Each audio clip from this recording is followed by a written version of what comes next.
सूरदास बचपन से अंधे थे सर, जन्मजात अंधे थे। अगर आप कभी सूरदास को पढ़ें तो उन्होंने लाखों छंद और किताबें लिखी। आपको जान के हैरानी हो जाएगी कि जन्मजात अंधे थे, दिखता नहीं था बचपन, तो घर वालों ने निकाल दिया था।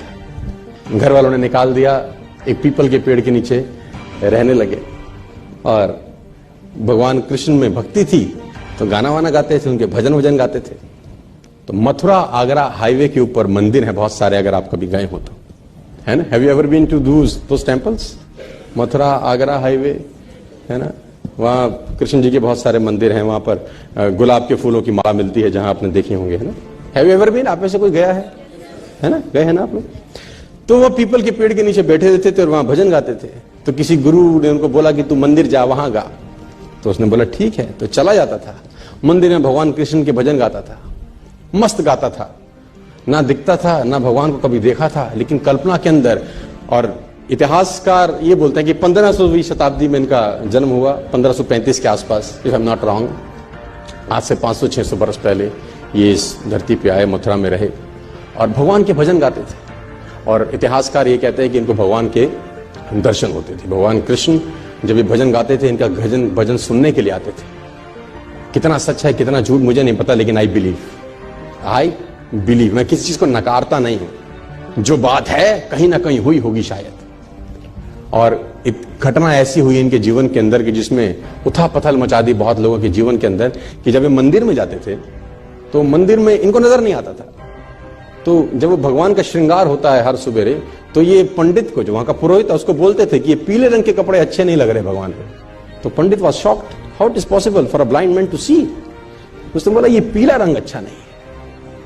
तो उसने बोला कि तुझको कैसे दिखाई दिया? उसने बोला मुझे सब दिखता है, आंखों से नहीं दिखता तो क्या, मन से तो दिखता हूं, रोज मिलता है मेरे को। तो he was surprised, it is not impossible. तो अगले दिन फिर श्रृंगार होता था, बोलता हाँ, ये हरे रंग का कपड़ा क्या जचता है भगवान। तो ये लोग पागल हो गए। पंडित को एक दिन मस्करी सूझी, उसने कहा कुछ ना कुछ षड्यंत्र है, आज भगवान को कपड़े ही मत पहनाओ, पत्तों से ढक दो बस, खाली है पत्तों से ढक दो। तो जब पत्तों से ढक के श्रृंगार हुआ और पर्दे हटाए, तो सूरदास वहां गा रहे थे और गाते गाते बोले भगवान भी गरीब हो गए, आज पत्तों में आए हैं। तो एवरीबडी वाज शॉक्ड कि how it is possible for a blind man to सी।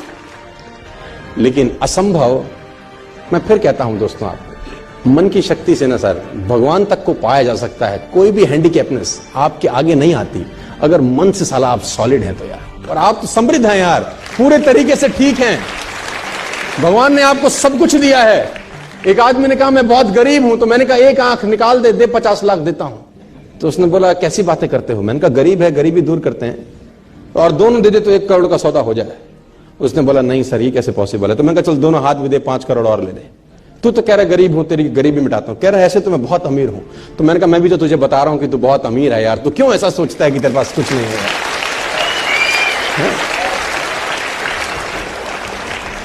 और भगवान ने सूरदास को दर्शन किए। आप सूरदास के बारे में पढ़ें, छंद पढ़ें, तो आपके रोंगटे खड़े हो जाएंगे।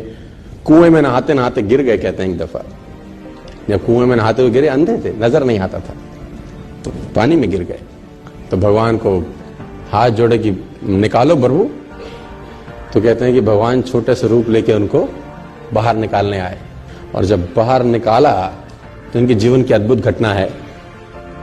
तो हाथ पकड़ा हुआ था भगवान, तो उन्होंने जैसे वो हाथ का स्पर्श किया, इनको समझ में आ गया कि आज आदमी आ गया है।